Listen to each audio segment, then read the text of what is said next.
Hello friends, welcome to the study mock channel. I hope you all are good. So आज हम पढ़ेंगे the law of forces. Basically आज का जो हमारा टॉपिक रहेगा वो ये रहेगा कि लॉ ऑफ फोर्सेस क्या होती है मैकेनिक्स के अंदर और उनसे हम कैसे डील करते हैं। ठीक है, सो देरी ना करते हुए स्टार्ट करते हैं हमारा टॉपिक जो है लॉ ऑफ फोर्सेस। ठीक है, लॉस मतलब फोर्स को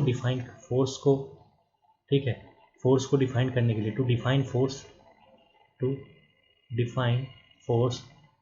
by the different laws।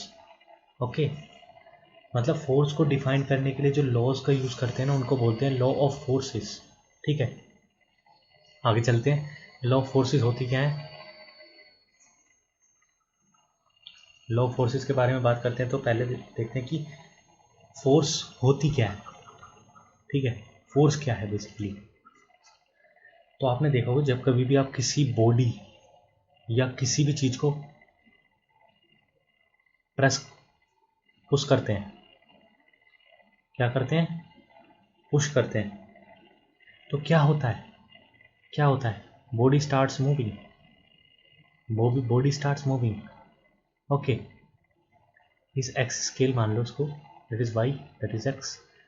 अगर यहाँ पे कोई बॉडी रखी हुई है और इसको आप फोर्स लगाते हो कोई इधर से, तो इस डायरेक्शन में मूव करेगी और डिस्प्लेसमेंट होगा कुछ। ठीक है, कुछ डिस्प्लेसमेंट होगा और वो जो डिस्प्लेसमेंट होगा वो डिपेंड करेगा किस पे, इसके मास पे। ठीक है, इसका मास कितना है एंड इसका फोर्स कितना है। ठीक है, तो बेसिकली दो टाइप की फोर्स होती है हमारी। पहली पुश फोर्स, दूसरी पुल पुल फोर्स। ठीक है, दो टाइप की फोर्स होती हैं, पुश पुल। दोनों के सिंबल्स रिप्रेजेंटेशन डिफरेंट होता है। जैसे this is a solid surface, आप इधर से पुश करो, this is push. Okay, that it's start moving in that direction, इस सेंस में मूव करेगी। ओके, दिस डायरेक्शन में। अगर आपके पास, अगर आपको पुल करानी है, बॉडी पुल कर रही है, आप क्वेश्चन में देखोगे तो वहाँ पे लिखा होगा then body starts pulling by this forces. Okay, by this force या कुछ भी आपको क्वेश्चन में गिवन होगा, जब करेंगे तब बताऊंगा। जब आप इसको खींचोगे ना, इधर इधर की साइड फोर्स लगाओगे, अब यहाँ से इस तरफ अपनी साइड की तरफ, यहाँ पे आप खड़े हो, you are standing here and then you are start pulling it. ठीक है, तो इस फोर्स को बोलेंगे पुल फोर्स। ओके, कौन सी फोर्स, पुल फोर्स।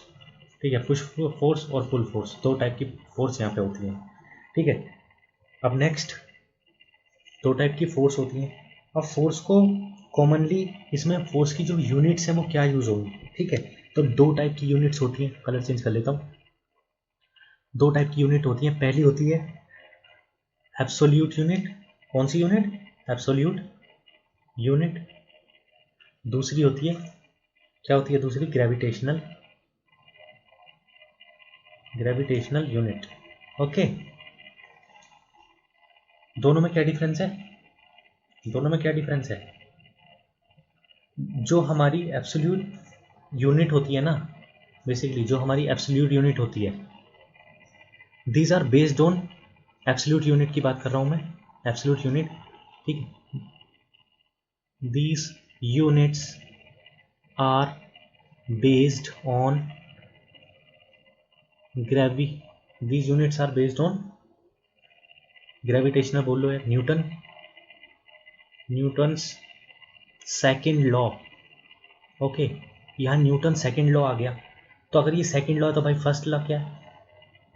ठीक है, फर्स्ट लॉ की डेफिनेशन मैं आपको बताता हूँ। न्यूटन सेकेंड लॉ क्या है, न्यूटन सेकेंड लॉ बेसिकली होता क्या है, force equals to mass into acceleration, I told you earlier. Okay, second और फर्स्ट लॉ क्या होता है, ये सेकेंड लॉ है तो फर्स्ट लॉ क्या होता है, तो फर्स्ट लॉ होता है हमारा कि an object an object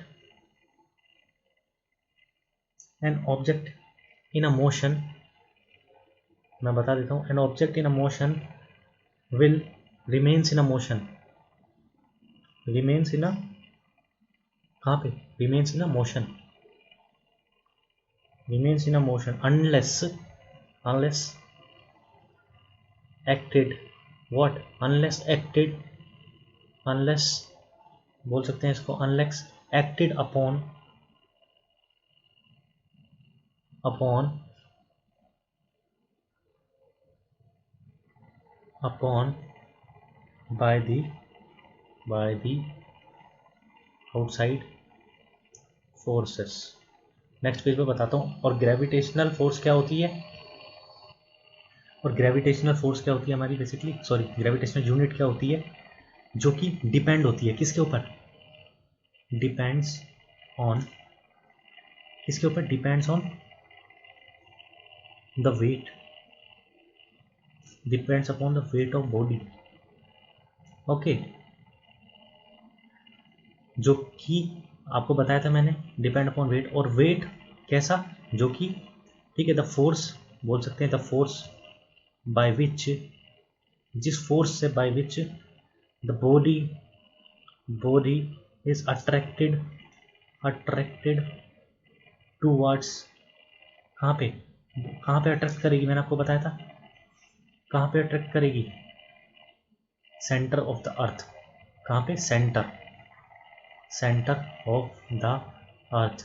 the gravity कितनी सबसे हाई होती है, सेंटर, ठीक है, सेंटर ग्रेविटी, ठीक है, towards the centre of, towards the earth बोल सकते हैं, टूवर्ड्स द अर्थ, ठीक है। यहाँ आपको ये क्लियर हो गया, ठीक है। नेक्स्ट चलते हैं, मैं आपको बताता हूँ नेक्स्ट में क्या है कि सारे लॉ को, जितने भी लॉज हैं ना हमारे, ठीक है,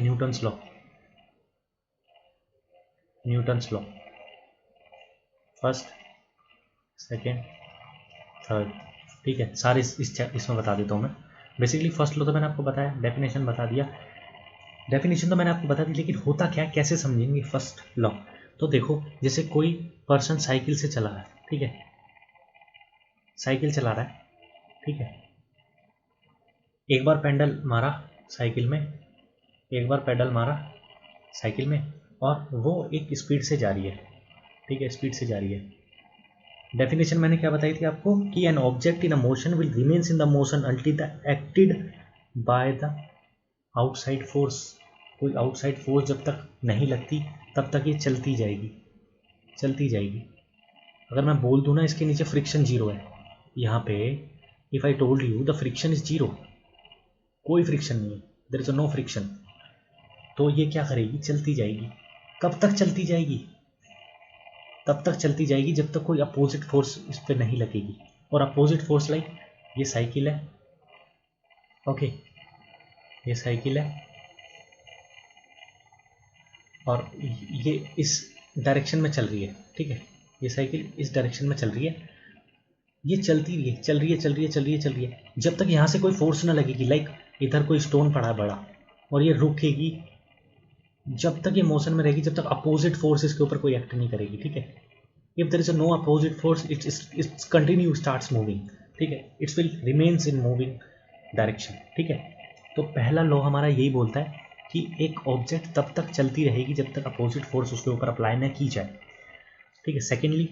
सेकेंड लॉ हमारा क्या होता है, सेकेंड लॉ होता है हमारा force equals to mass into acceleration,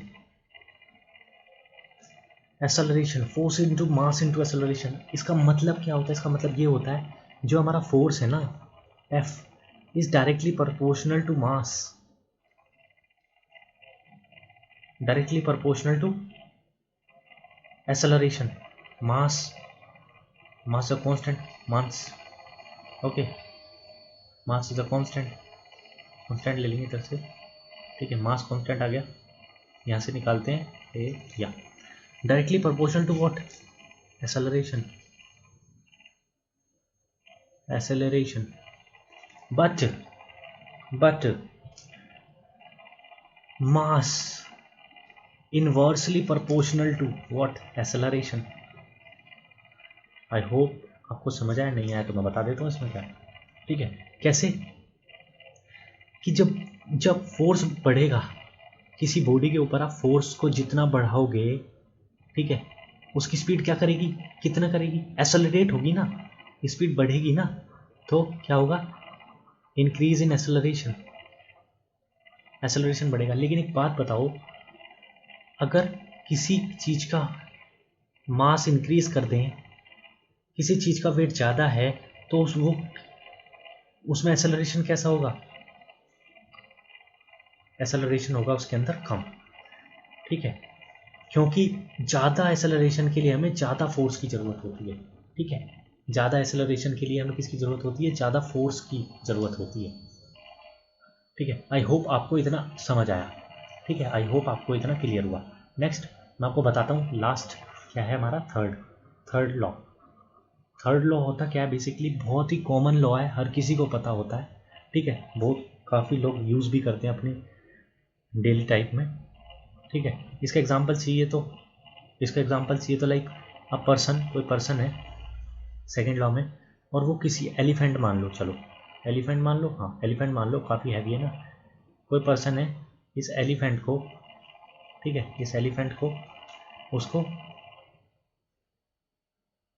push कर रहे हैं, पुश कर रहा है, ठीक है, फोर्स लगा रहा है, जैसे कोई फोर्स लगा रहा है, तो फोर्स लगा रहा है तो मोशन कैसा होगा? ठीक है, मोशन कैसा होगा? तो बोलेगा फोर्स, जितनी ज़्यादा फोर्स होगी उतना ही ज़्यादा एक्सेलरेशन होगा, ठीक है, इन्वर्सली प्रोपोर्शनल टू एक्सेलरेशन, जितनी ज़्यादा फोर्स उतना ज़्यादा एक्सेलरेशन, और जितना कम फोर्स उतना ज़्यादा एक्सेलरेशन, ठीक है। तो मैंने आपको यहाँ पे उसका पूरा डिटेल्ड वर्जन दे दिया, ठीक है, तो उतना मेरा एक्सप्लेन करने का यही मतलब था इसका। अब नेक्स्ट थर्ड लॉ क्या बोलता है? थर्ड लॉ बोलता है, ठीक है, for every action, there is equal and opposite reaction, okay. Every action equal and opposite reaction कहाँ से लिया ये वर्ड, कैसे पता लगा, कैसे खोज हुई, ठीक है इसकी? तो इसकी मैं आपको बात बताता हूँ।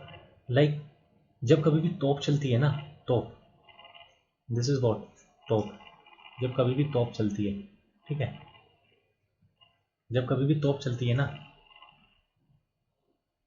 तो क्या होता है? एक फोर्स लगती है इधर से, ठीक है, आप इधर से फोर्स लगा रहे हो, तो एक फोर्स इधर से लग रही है, एक फोर्स अपोजिट लगती है, ठीक है, एक फोर्स अपोजिट लगती है हमेशा। इसको बोलते हैं law of forces, third law of forces, ठीक है। जैसे लाइक ये कोई बॉल है, इसको आप प्रेस करोगे, ठीक है, ये उल्टा रिएक्ट करेगी, अपोजिट में रिएक्ट करेगी, ठीक है। लाइक अगर आप इसमें पंच मारते हो तो आपको भी हिट होगा, क्योंकि यहीं से इस लॉ को डिफाइन किया गया था कि the every action equal and opposite reaction, okay, every action equal gives an equal and opposite reaction, तो यहाँ से इस चीज़ को लिया गया था, ठीक है। अब जल्दी से देख लेते हैं हम, जो बेसिकली हमारी फोर्सेस है ना, उसके अंदर एब्सोल्यूट फोर्सेस के अंदर कौन कौन सी चीज़ों में हम काउंट करते हैं, ठीक है। एब्सोल्यूट की यूनिट जो होती हैं उसको क्या होती हैं? एब्सोल्यूट की जो यूनिट होती हैं, ठीक है, एब्सोल्यूट की जो यूनिट होती हैं, एब्सोल्यूट की यूनिट अभी बताया ना मैंने आपको पीछे, ये एब्सोल्यूट यहाँ पे, ठीक है। तो इसी को बेसिकली फर्दर कंटिन्यू करते हैं कि एब्सोल्यूट की यूनिट क्या होती है। एब्सोल्यूट यूनिट, तो बेसिकली जो एब्सोल्यूट यूनिट है ना, उसको हम एफपीएस सिस्टम में काउंट करेंगे, ठीक है। सभी मैं बता देता हूँ, एब्सोल्यूट यूनिट जो होती हैं वो हमारी सारी यूनिट में लेके चलते हैं, जैसे एफपीएस, ठीक है, फुट पाउंड सेकेंड हुआ, ओके, फुट पाउंड सेकेंड, जैसे वन पाउंडल बराबर पाउंड फिट पर सेकेंड का स्क्वायर, ठीक है, पाउंड फिट सेकेंड का स्क्वायर, और हाँ, वन पाउंडेड इक्वल टू इतना, ठीक है। और मैंने आपको यूनिट कन्वर्जन बताया ही था कि यूनिट को कन्वर्ट कैसे करते हैं, कभी भी आपको ये आ जाए 1 पाउंड, ठीक है, 1 पाउंडल बराबर होता है पाउंड फिट पर सेंटीमीटर स्क्वायर। और सीजीएस सिस्टम, ज़्यादातर हमारे इंडियन में कौन सा सिस्टम फॉलो होता है? एक तो सीजीएस सिस्टम और एमकेएस सिस्टम, ठीक है। सीजीएस सिस्टम क्या होता है? Centimetre gram second. उसके अंदर क्या होता है? जैसे वन डाइन, नेक्स्ट बता देता हूँ मैं। सीजीएस सिस्टम में क्या होता है? जैसे सेंटीमीटर, ठीक है, centimetre gram second unit system बोलते हैं, ठीक है, इनका यूनिट सिस्टम होता है वो। उसमें वन डाइन इक्वल्स टू होता है 1 ग्राम इंटू 1 सेंटीमीटर पर सेकेंड स्क्वायर। ओके, आपको मैंने बताया था सेंटीमीटर ग्राम ये आ जाए तो 1 डाइन को अगर आपको कभी भी 1 डाइन इक्वल्स टू कन्वर्ट करने में आ जाए 1 ग्राम सेंटीमीटर पर सेंटीमीटर स्क्वायर, 1 ग्राम यहाँ पे सेंटीमीटर अपॉन में सेकेंड स्क्वायर, तो आप कन्वर्ट कर लोगे आराम से, ठीक है, इसमें कोई दिक्कत नहीं होनी चाहिए क्योंकि मैंने पहले आपको बता दिया ये। और फिर MKS सिस्टम में क्या होता है बेसिकली, MKS सिस्टम में होता है मीटर किलोग्राम सेकेंड, ठीक है, मीटर किलोग्राम सेकेंड। इसमें बेसिकली जो एब्सोल्यूट यूनिट होती है वो डाइन ही होती है, ठीक है, एब्सोल्यूट इसकी यूनिट, फोर्स में इसकी एब्सोल्यूट यूनिट डाइन होती है।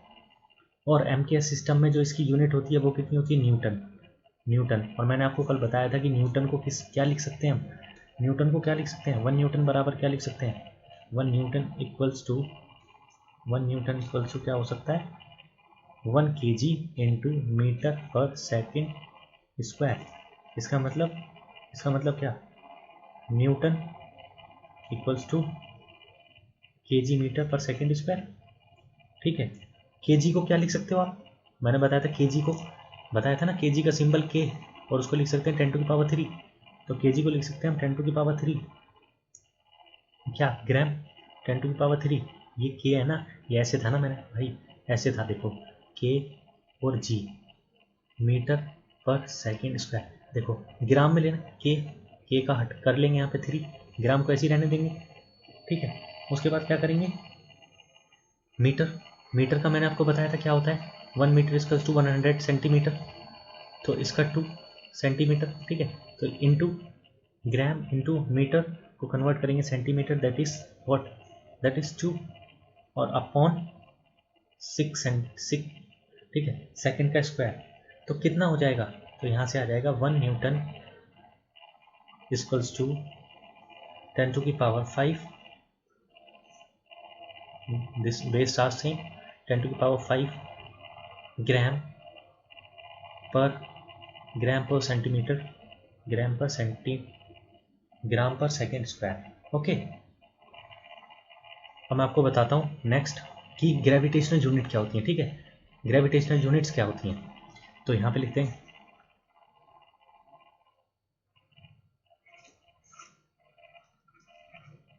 ग्रेविटेशनल यूनिट्स क्या होती हैं, तो बेसिकली, ठीक है, जैसे होता है हमारा ग्रेविटेशनल के अंदर, मैंने आपको बताया था ये वो फोर्सेस होती हैं जो सेंटर की ओर वेट को अट्रैक्ट करती हैं, ठीक है, क्या होती हैं, the unit depending upon the weight of the body, ठीक है, बॉडी के वेट पे डिपेंड करती है, बॉडी के वेट पे डिपेंड करती हैं, ठीक है, और ये किसकी तरफ अट्रैक्ट करती हैं, towards the centre of the earth, ठीक है, towards the centre of the earth, ठीक है, अर्थ के सेंटर की ओर अट्रैक्ट करती हैं, ठीक है। इसके अंदर डिफरेंट फोर्सेस हम यूज़ करते हैं, डिफरेंट फोर्सेस इसके अंदर हम यूज़ करते हैं, जैसे एफपीएस वही same unit, FPS unit system को भी यूज़ करेंगे पाउंड वेट में, ठीक है, बेसिकली यूएस में यूज़ करते हैं इसको, यूएस और अदर किसी, लेकिन इंडिया में यूज़ नहीं करते, इंडिया में यूज़ करेंगे ग्राम वेट।